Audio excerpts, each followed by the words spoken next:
देखो अब ये जो इसका ये जो पार्ट है, ये लास्ट पार्ट है अब। ठीक है, अब इसमें मेन चीज क्या है, इसमें कुछ क्वेश्चंस और हैं। We have already seen two questions.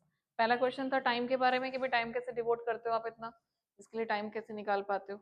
तो ये बताया कि उसने कहा कि मैं तो सेम ही चीज कर रहा हूँ। दूसरा पूछा था स्टाइल के लिए कि आपका जो स्टाइल है वो बहुत ही पर्सनल स्टाइल है, नैरेटिव वे में लिखते हो दैट। अब एक और क्वेश्चन पूछा कि आप अपने आप को कैसे देखते हो, एज अ प्रोफेसर जहाँ पे आपको कुछ थाउजेंड्स ऑफ पीपल नो, या फिर एज अ नॉवलिस्ट जहाँ पे आपको मिलियंस ऑफ पीपल, मतलब करोड़ों लोग आपको जानते हैं, है ना। 10 से 15 मिलियन कॉपीज बिकी, मतलब 1 से 1.5 करोड़ कॉपी जिसकी बुक की बिकी हो, तो इसका मतलब वो कैसे फेमस है, एज अ नॉवलिस्ट, है ना। तो यहाँ पे सबसे इंपॉर्टेंट चीज क्या है कि आप अपने आप को कैसे देखते हो, अपनी आइडेंटिटी आप कैसे डिफाइन करते हो। या जब आपको लोग नॉवलिस्ट कह के बुलाते हैं तो क्या आपको डज दैट बॉदर यू, आपको बुरा लगता है, मतलब आप थोड़ा अनकंफर्टेबल फील करते हो। And he says yes, I don't want to be considered as a novelist, क्योंकि मेरी जो रियल आइडेंटिटी है, क्या कहता है एको, कि भाई उसकी जो रियल आइडेंटिटी है वो क्या है, वो एज अ प्रोफेसर ही है, क्योंकि वो एकेडमिक कॉन्फ्रेंसेस अटेंड करते हैं, है ना। And he is not attending the meetings of pen clubs and writers. तो उनका जो मेन काम है, जो 90% टाइम वो डिवोट कर रहे हैं, वो कर रहे हैं अपने एकेडमिक, अपने प्रोफेशनल करियर के लिए। तो भले ही उन्हें कम लोग जानते हो, but still he wants to be considered just as a professor, not as a novelist. क्योंकि नॉवल वाला काम तो क्या है, उनका एक पार्ट टाइम जॉब है, एक हॉबी की तरह से है। तो उनकी जो मेन आइडेंटिटी है वो क्या है, एज अ प्रोफेसर ही है। अब एक और क्वेश्चन पूछा मुकुंद पद्मनाभन ने, और यहाँ पे आपकी वो थियरी भी रिलेट हो जाएगी कि भाई जो इंटरव्यू है ना वो एक असॉल्ट है, आप एक तरह से वुंड कर रहे हो, है ना। वीएस नायपॉल ने कहा था कि you are giving wounds to people, people are wounded and lose the part of their personality. ये ध्यान से समझना। यहाँ पे मुकुंद पद्मनाभन ने पूछा कि are you puzzled by the success because it delve into metaphysics and theology, medieval history and all. इसकी जो नॉवेल है ना अंबरतो एको की, इसके सब्जेक्ट्स बड़े मुश्किल है।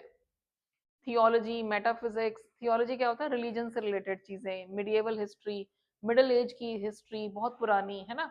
लोगों को मॉडर्न हिस्ट्री समझ नहीं आती है, मिडिएवल हिस्ट्री की बात कर रहे हैं। And still it enjoyed a huge success. तो आपको नहीं लगता कि भाई आपने जो चीजें लिखी हैं वो बिल्कुल ही आउट ऑफ द बॉक्स हैं, लोगों को नहीं पसंद आती, बट स्टिल इसने, इस नॉवल ने इतनी ह्यूज सक्सेस हासिल करी कैसे, आपको नहीं लगता, मतलब you are not puzzled by its success. और यहाँ पे अंबर तो को थोड़ा सा इरिटेट हो जाता है, और वो आंसर कैसे देता है, I just read that answer. No, journalist are puzzled and sometimes publishers, and this is because journalists and publishers believe that people like trash and don't like difficult reading experiences। यहाँ पे उसका वो जो एक irritation है ना, वो बिल्कुल क्लियर है कि पब्लिशर्स को और उनको क्या लगता है, रिपोर्टर्स को, कि लोगों को ट्रैश ही पसंद आता है, कूड़ा ही पसंद आता है, कि हमेशा उनको वो सिंपल सिंपल चीजें ही पसंद आती है। जैसे आजकल के तुम जैसे वीडियोस देखते हो, तो फालतू के वीडियोस भी बहुत सारे आते हैं कि जिसमें लोग अपनी लाइफस्टाइल के बारे में बता रहे हैं, यहाँ घूमने गए हैं, वहां गए हैं, पीपल वॉच दैट। बट कुछ लोग ऐसे भी वीडियोस बनाते हैं, जैसे ध्रुव राठी है, उसके जो वीडियोस हैं उसके अंदर एक वैल्यू है, एक एनालिसिस है, नॉलेज है ना। ऐसी भी वीडियोस लोग देखते हैं। तो you have everything available to us. ऐसे ही बुक्स के मामले में होता है, समझ रहे हो। So books also have the same thing. तो अंबरतो एको कह रहा है कि जरूरी नहीं है कि हमेशा लोगों को ऐसी फालतू की चीजें ही, कूड़ा ही पसंद आए, कई बार उनको डिफिकल्ट एक्सपीरियंस, रीडिंग एक्सपीरियंस भी पसंद आते हैं, कि जहाँ पे वो ऐसी चीजें रीड कर रहे हैं जिसका कोई वैल्यू है, जिसकी कोई मीनिंग्स है। And that is the thing. ठीक है। तो अब इसी से ही, इसी आंसर से ही पद्मनाभन ने एक और क्वेश्चन पूछा, क्योंकि हमने क्या देखा था, इंटरव्यूइंग जो है, आप जिसको इंटरव्यू कर रहे हो वो भी एक आर्ट है, तो इंटरव्यूअर भी यहाँ पे इंटेलिजेंट है। तो वो ये एक क्वेश्चन पूछता है कि भाई अच्छा चलो ठीक है, हमने मान लिया कि लोगों को डिफिकल्ट एक्सपीरियंसेस पसंद है। तो वो अब पूछ रहा है कि क्या आपकी नॉवेल इसलिए सक्सेसफुल हुई because it deals with the period of medieval history. तो आपको लगता है कि आप का जो सक्सेस का रीजन है नॉवल का, वो ये है कि it is dealing with medieval history, क्योंकि आप ही कह रहे हो ना कि लोगों को तो बड़े डिफिकल्ट से रीडिंग एक्सपीरियंसेस पसंद है। और यहाँ पे आके थोड़ा सा उसका जो बिहेवियर है वो चेंज हो जाता है। And now Umberto Eco answers very politely in a very humble manner. Perhaps उसको समझ आ गया होगा कि मैंने जिस तरह से आंसर दिया है ना पहले वाला वो गलत था। And now he immediately changes his way of talking and everything. और अब वो क्या कहता है उसको कि मैं आपको एक स्टोरी सुनाता हूँ पहले, क्योंकि मेरा स्टाइल ही वही है नैरेटिव वाला। तो वो कहता है कि अमेरिकन पब्लिशर मेरे पास आई और उसने मुझे 3000 कॉपीज का चेक दिया कि भाई मैं आपको अभी जो पेमेंट दे रही हूँ 3000 कॉपीज की दे रही हूँ कि इतनी शायद बिक जाएंगी। अमेरिकन को इतना ये इतनी हैवी चीजें पसंद नहीं आती, हिस्ट्री और थियोलॉजी मतलब रिलीजन के बारे में, क्योंकि अमेरिका में तो वैसे ही कोई रिलीजन नहीं है।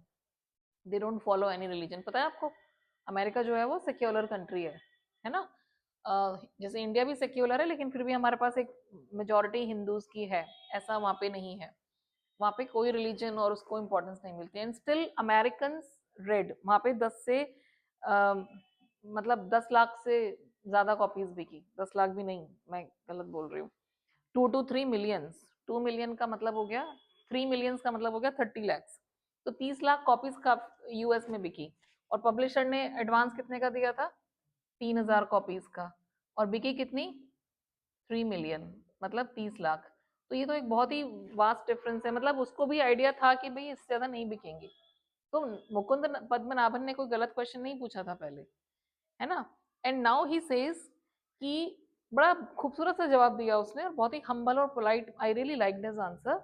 उसने ये कहा कि बहुत सारी बुक्स कहते हैं मिडिएवल हिस्ट्री पे बन चुकी हैं, कोई मैं पहला नहीं हूँ जिसने मिडिएवल हिस्ट्री के ऊपर बुक्स लिखी है। उससे पहले भी बहुत सारे लोगों ने थीम। तो जो सक्सेस ऑफ द बुक है ना वो एक मिस्ट्री होती है। आपको कब सक्सेस मिल जाए, कौन सी चीज लोगों को पसंद आ जाए, कुछ नहीं कह सकते। You never know that. तो ये एक मिस्ट्री है। और दूसरा एक टाइम की बात होती है, आप इसको प्रिडिक्ट नहीं कर सकते। Nobody can predict it. तो मेरी जो सक्सेस है नॉवेल की, उसका कोई पर्टिकुलर रीजन, कोई स्पेसिफिक रीजन नहीं दे सकते कि उसमें हिस्ट्री है, उसमें थियोलॉजी है, या उसमें कोई एथिक्स है, मॉरल वैल्यूज डाली हुई है। No, it's not like that. You never know that. और दूसरा कहते हैं टाइम की बात होती है। अगर यही नॉवल मैंने 10 साल पहले या बाद में लिखी होती तो शायद ही ना चलती। एक राइट टाइम पे एक काम हुआ और उसके हिसाब से चीजें सक्सेसफुल हो गई। तो यहाँ पे मतलब he is not giving credit to his theory और एनीथिंग। ही इज सेइंग कि भाई ये तो एक मिस्ट्री है कि भाई सक्सेस मिल गई। यू नेवर नो, क्योंकि मेरे पब्लिशर को भी इतना विश्वास नहीं था कि इतनी कॉपीज बिक जाएंगी। तो जो एंड होता है इस चैप्टर का, इस इंटरव्यू का, it is with that very polite and humble answer, जो बिल्कुल सही बात भी है। आप मतलब बहुत सोच के नहीं बैठ सकते कि मैं इस टॉपिक पे लिखूंगा तो ये बहुत सक्सेसफुल हो जाएगा या नहीं होगा। You can not predict that and this is the reality. ठीक है। तो ये तो हो गया चैप्टर से रिलेटेड। आपको जो मेन चीजें करनी है वो आपके किस तरह के क्वेश्चंस आते हैं, कंपैरिजंस जो आते हैं वो भी हम प्रिपेयर करेंगे। ठीक है।